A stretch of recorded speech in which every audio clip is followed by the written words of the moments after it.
When asked about his experience, he felt confident to continue as long as the other contestants were still competing. It was only when the director told him he didn't need to persist that Alan, in disbelief, repeatedly confirmed the news. Then his wife joyfully approached, and the couple embraced excitedly. The separation they endured was something the single viewers couldn't understand. Alan then showed his wife around his dwelling. She pulled out a $500,000 check from her pocket. Alan had already planned how to spend this life-changing prize. First, he would have his elderly father retire, then pay for treatments for his mother and son, and use the rest to pay off the mortgage. Finally, after packing all his belongings, Alan reluctantly said goodbye to his jungle cabin and boarded the helicopter home with his wife. This is undoubtedly the most realistic wilderness survival show to date. Only 10 items are allowed per participant. 10 individuals from different industries are dropped on Vancouver Island to fend for themselves. The last one standing wins a $500,000 prize. The first contestant, Desmond, is dropped near a river, which solves any freshwater concerns. His priority is to find a suitable campsite. Before coming here, he boasted to friends and family that he would fight a black bear if encountered. As a veteran with 7 years of service, he felt confident. However, reality struck quickly when he soon found fresh bear droppings. He found even fresher bear droppings and froze in place. The second contestant, Larry, lands with a steep slope behind him. Carrying his gear, he finds a stream on the mountain and quickly sets up a makeshift shelter with a tarp over some branches. Worried about having nowhere to sleep at night, he continues deeper into the forest, battling through dense bushes and heavy rain, finally finding a decent spot. He chops down a tree, sets up a frame, covers it with a tarp, and secures the edges with stakes, deciding to make it his temporary home until he finds a better location. At 36, Mary, compared to the first two contestants, quickly finds a flat spot in the wilderness. She constructs a humanoid frame with some logs and covers it with a tarp, quickly finishing her shelter. Meanwhile, Desmond is terrified by the black bears. Everywhere he goes, he sees their tracks. Hearing low growls from a bush nearby, he becomes paranoid and unsure of what to do.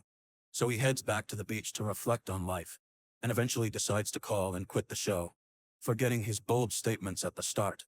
The fourth contestant, Tracy, aims to set up a good shelter on her first day. She uses the old method of building with trees and tarps in the forest. Tracy is lucky. The beach below is full of mussels, enough to last her 6 months. Unfortunately, due to a red tide, all shellfish are inedible, and the show's crew would not be responsible for any resulting fatalities. On the second day, after a night of heavy rain, Mary's shelter faces severe water accumulation. The collected firewood is soaked. She is forced to reinforce her shelter to make it more stable and adds an extra green tarp on the ground. This way, even if water pools at the sides, the green tarp keeps her and the water separated like a boat. She then cuts notches in 2 trees, ties a horizontal beam, covers it with a tarp, and props up a wooden stick at the front to create a kitchen specifically for cooking. This showcases her adeptness at managing daily life. The next contestant, Justin, is also a veteran. He plans to find a spot in the jungle where food is abundant, hoping to sustain himself until he wins the challenge. Mike, nearly 60 years old, is much more pragmatic. Having spent 8 years teaching pilot survival skills behind enemy lines, he is an expert in living off the land. On the beach, he finds plenty of edible seaweed, especially a type of kelp that can grow 2 feet a day. Cooked, it becomes crispy, providing an important food source for survival. After collecting the seaweed, he quickly runs to the river mouth and sets up his fishing net. On the second day, Mike starts expanding his food sources. Facing several fresh piles of bear dung by the shore, he just smiles at the camera. It's unknown how long Justin had been in the jungle before he found a small stream. Approaching, he sees a dead duck by the stream with no bite marks or blood, suspecting it died from disease. Concerned about potential infection, he struggles briefly, but decides to throw the duck into the sea to avoid attracting bears. On the 5th day, Randy, another survival instructor, enters. He has already built a shelter and started a fire, brewing a cup of hemlock tea for vitamins early in the morning. Since he often hunts in the mountains with his family, he decides to ignore the sea's resources and sets traps for rabbits and mice in the jungle, using logs as weights to create a Paiute deadfall trap, known for its sensitive trigger. The next morning, Mike sees from a distance that his fishing net has caught something. A rockfish, visible on the water's surface, can grow up to 6 inches as an adult. Pulling up the net, he also finds a flounder and a carp, marking a fruitful day. He decides to roast one to satisfy his hunger, noting it tastes dozens of times better than beef. The remaining 2 are cooked and buried in a pit 100 meters away, extending their preservation and preventing bears from stealing them. In contrast, Randy is less fortunate. His traps were triggered, but he caught nothing. However, he is relieved to know there are animals in the area. The scene shifts to Mary, who has been feeling chilly at night. She decides to construct a door for her shelter, tying a log between 2 support posts and weaving fern leaves into it. She also makes a wooden tripod for support. After finishing, she crawls into her shelter, feeling warmer and safer. The next contestant, David, has a forbidding face but is a pastor. He has solved all survival essentials except for food. Earlier on the beach, he found some ropes and decided to hang his 4 fishing hooks from them, tying one end to a tree on the shore and throwing a stone tied to the other end into the sea, wondering if it will bring him a big meal tomorrow. The next morning he checks but is disappointed. His dream was beautiful, but reality is harsh. He caught a bunch of seaweed and lost a hook. Randy had worse luck than David as he discovered his fire starter was missing. By reviewing yesterday's footage, he saw it had rolled into the fire pit and was completely burned to ash. As a wilderness survival instructor, he felt embarrassed to go back without it. Determined, he decided to rely on starting a fire by friction. Even unluckier was Mary, who planned to chop some firewood to stoke the fire today. Unfortunately, she accidentally cut her hand with the axe, causing severe bleeding, and reluctantly chose to withdraw from the competition. The scene returns to Randy, who prepared a bow drill fire-starting kit, and began his challenging journey to make fire. From 9 in the morning until 3 in the afternoon, he finally managed to create a small spark and lit the fire. He thought about the constant need to maintain it, feeling very disheartened. The 9th contestant to appear was Nicole, who had worked with the Bushmen in Africa and had some basic survival skills. The last to appear was Joseph, who had learned many survival skills from Native Americans. He was preparing to make a bellows. He dug up some spruce roots, scraped off the bark, soaked them in water, split a log in half, hollowed it out, made a small outlet at the end to create pressure, and tied it up with spruce roots. His simple bellows worked quite well. Tracy was planning to use a net to catch fish at the beach. She had not caught anything by hand before, and remembered she had a net just as she was getting very hungry. To prevent the net from being damaged by sharp rocks on the ground, she rolled it around a branch and set it in shallow water before the tide came in.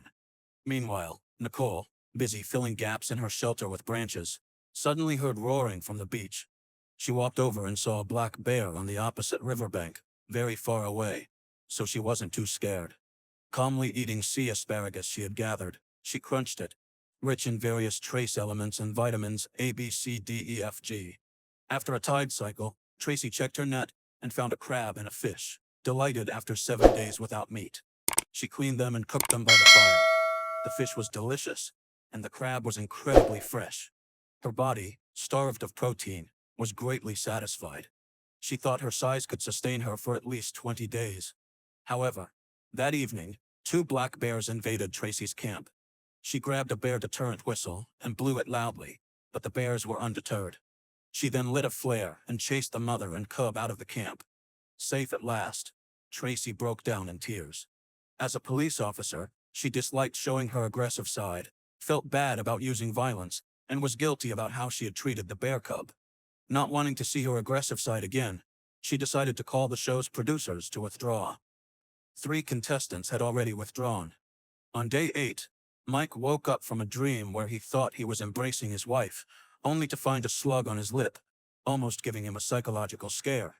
After complaining, he planned to build a drying rack at the camp using 4 branches to form a square base and 2 sticks as lock foot poles, arranging 3 different thicknesses of wood on top for drying effects when lighting a fire beneath. David hadn't had a decent meal in 7 days, with thoughts of fried chicken and burgers dominating his mind.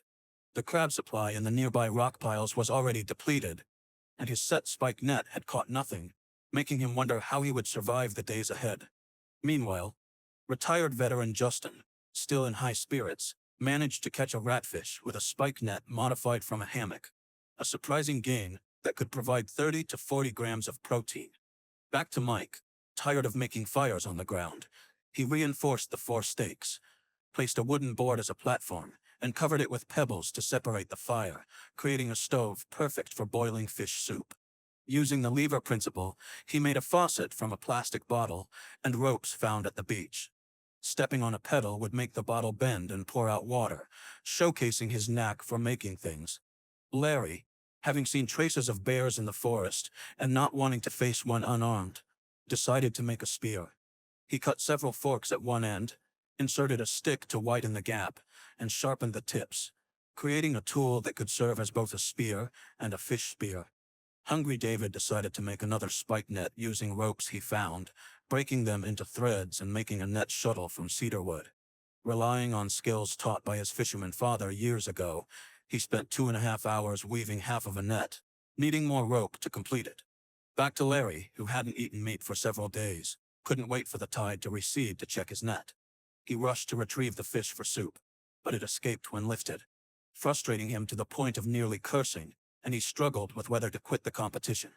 Another day passed, and female contestant Nicole, surviving on collected clams, seaweed, crabs, mushrooms, bananas, and slugs, today she finally remembered to set her spike net during the rising tide, placing the net as the water almost overflowed her rain boots, hoping for a good catch the next day. David, unable to catch any fish, relied on drinking boiled water when hungry. Cedar bark burns fast, but spruce resin burns slow and is less flammable. Mixing the two, he managed to make a fire for boiling water and accidentally drying his freshly washed socks. Just as the water was about to boil, David accidentally knocked over the pot, immediately losing his temper. Larry finally had some luck. His spike net caught a half-pound algae base. Fearing it might escape like last time, he immediately smashed the fish with 2 blows in the water. Today, his 2 spike nets brought in 4 fish in total, lifting his spirits immensely. That evening, he savored tender and flavorful fish fillets, which contained dozens of times more protein than beef. He planned to cook the leftover fish bones into a soup the next morning. Nicole, excited, went to check her spike net and suddenly saw 3 black bears across the river. Thinking a few shouts might keep them at bay, she was alarmed when the mother bear stood and looked her way, causing Nicole to run back in panic. Justin was the least focused on survival tasks. While others struggled to secure protein, he was leisurely swinging on a swing. David's bad luck continued. His spike net was empty due to a loose stake and ended up tangled. Feeling on the verge of a breakdown, he remembered his 3 children at home. Limited by his financial abilities, he had often denied their requests, feeling deeply indebted to them. Determined, he resolved to endure no matter how difficult the circumstances. After being scared by the bears, Nicole checked her spike nets again the next morning. Perhaps touched by her optimistic spirit, she caught a large 7 to 8 pound mahi-mahi. Delighted by such a protein-rich catch, she beheaded the fish right there. This catch would suffice for at least 2 days. To avoid attracting bears to her shelter, Nicole cleaned the fish by the river, gutting and filleting it efficiently. Back at camp, she fried it until golden on both sides, and after waiting 10 minutes, it was perfectly cooked. Enjoying the hot protein, she exclaimed, "Oh my God!" She also roasted the fish bones to save for dinner. Justin remained eccentric, either swinging or exercising with found trash, rarely having a full meal. David, seeing fish in the seaweed, decided to make his own fishing gear since the spike net was ineffective. Using sea snails as bait, he tried his luck at fishing. His patience paid off when he caught a rockfish after half an hour, instantly lifting his spirits. Unable to wait to catch more, David cleaned the fish and boiled it in a pot for 5 minutes, creating a delicious fish soup that he eagerly devoured. After losing his fire starter, Randy's mood finally improved. Not wanting to sit idle, he decided to renovate his shelter. Using 2 wooden stakes tied at the top and filling the gaps with chopped logs, he built an enlarged lean-to with a tarp roof. Nicole, well-fed and sensing an impending storm, used the frame to measure the door size and tied wooden boards to create a door. She filled the gaps around the shelter with branches to keep warm. Justin used a piece of split kelp to extend outside the door, allowing him to urinate from inside the cabin. When the winds calmed a bit in the afternoon, Joseph went to clean his spike net covered in seaweed, working from day to night. Eventually, He found a fish weighing about 2.5 pounds in the net, rewarding his hours of effort with a delicious stew. The next morning, after the storm had fully passed, Randy went out to check his traps. The bait in the first trap was gone, but the mechanism hadn't been triggered. The second trap, however, did not disappoint, crushing a month-old Jerry. He took it back, skinned it, cleaned the insides, and roasted it. It was his first bite of protein in over 10 days, small but significant. On day 15, Mike wandered near the camp and spotted a plastic box on the beach. Except for the removable top, the rest of the box was watertight. An ingenious idea formed in his mind. After expending energy, he brought the box back to camp, sawed 2 pieces of wood, and attached them as outriggers to the sides of the box. Once in the water, the buoyancy was enough to support Mike, and he could now cast nets in deeper waters. Meanwhile, Larry was troubled by a mouse that had gotten into his shelter, disturbing his sleep. Fortunately, his spike net still caught several fish each day, but the damp tinder was difficult to light until he dozed off around 2:30 a.m., cursing in frustration. Contestants Joseph and Mike figured that a large river in the opposite valley would have salmon spawning in large numbers. Building a boat to cross the river and cast nets there would likely lead to success. However, Joseph couldn't find a plastic box on the beach like Mike, so he had to build a boat by hand, a process full of ups and downs. Just as he was ready to install the first crossbeam, the bottom of the boat snapped. Larry, similarly troubled by the mouse, swore to level the place if it damaged his sleeping bag. The luckiest contestant was Nicole. The black bear family across the river never approached her, and her spike nets almost daily caught increasingly larger fish. She discarded the heads and cut the rest into slices that filled her frying pan, enough to sustain her for 2 days in the shelter. Larry, disturbed by a mouse in his cramped shelter, decided to pack up and relocate. He set off southward, into unexplored territory, following a creek he found in the mountains. After hours of trekking, the landscape opened up to a flat woodland bordered by a wide coast. The area, littered with plenty of dry tinder and scattered chicken of the woods mushrooms, seemed like paradise compared to before. Walking along the beach, he found a rope, perfect for building a shelter. He tied a crossbeam between 2 trees, supported the canvas with 2 mannequins, and struggled with the rope when securing the support beams due to repeatedly cutting the logs too short, which frustrated him greatly. Meanwhile, Randy, fishing with lines he set up, caught a silver shark, a species closely related to sharks millions of years ago.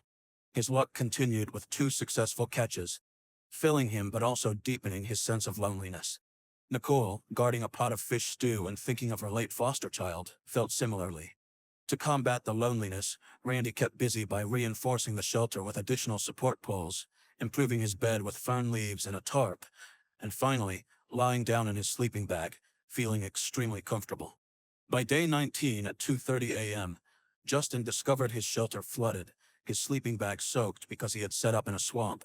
The recent continuous rain had raised the groundwater level, turning his fire pit into a water pit, leaving him utterly distraught. He carried his sleeping bag to the kitchen at dawn, hoping to dry it with his body heat and the fire. Larry, having settled into his new home, was in high spirits surrounded by abundant chicken of the woods. However, he was uncertain about his net's catch. If he could catch some fish, the place would be perfect. But both his nets came up empty. Resigned, he cooked a meal with cap shells and mushrooms, managing a decent meal. The next morning, Larry was putting out a fire. He had made a fire under a large tree root, which had hollowed out the tree while he slept. Fortunately, the damp, rainy climate prevented a forest fire. Joseph's boat building progressed, with the gunnels and crossbeams in place. Next, he installed the ribs, choosing cedar wood, meticulously sanding it to the right dimensions. He sprinkled water on the areas needing bending and used the heat from a fire to bend them, installing over a dozen ribs in total. David had the worst luck of all. His gill net hadn't caught a single fish so far. Desperate with hunger, he relied solely on limpets for protein, though they contained very little meat. He had to eat a large quantity every day to satisfy his hunger. Eventually, David completed weaving his fishing net. To increase his chances of catching fish, he connected 2 nets together and hung lots of chunks of meat on them. He joked that if he still couldn't catch any fish, there must be something wrong with the feng shui at his home. Justin's net, initially a repurposed hammock, had also failed to catch any fish. He decided to revert it back to its original function, securing it with crossbeams and ropes at both ends. Despite the seaweed smell, sleeping on it was quite comfortable. Mike focused on his mental well-being. He crafted 2 dice from wood and used shells and stones as playing pieces, playing soccer games in his shelter and snacking on seaweed occasionally. Over the past few days, he made a bow and arrow, an alpaca trap, and used a found boy as a bowling ball, entertaining himself on the beach. The days without worrying about food made him miss his wife at home even more, feeling that survival in the wild was just a repetition of the same tasks, which he found exceedingly dull. Consequently, Mike made a call to withdraw from the competition, proving that being lovesick is not conducive to making money. Randy, feeling a deep longing for his family, decided to build a sweat lodge to cleanse his mind and body. He arranged 8 saplings in a circle on the ground, tied the top branches together, covered it with a tarp, and placed hot stones inside. He poured water on the stones to create steam, followed by a dip in the sea after his sauna session. Eventually, he too made the call to withdraw from the competition, defeated by the loneliness. On the 22nd day of the competition, David's gill net still had caught nothing. Meanwhile, a huge spruce log washed up next to his net. Not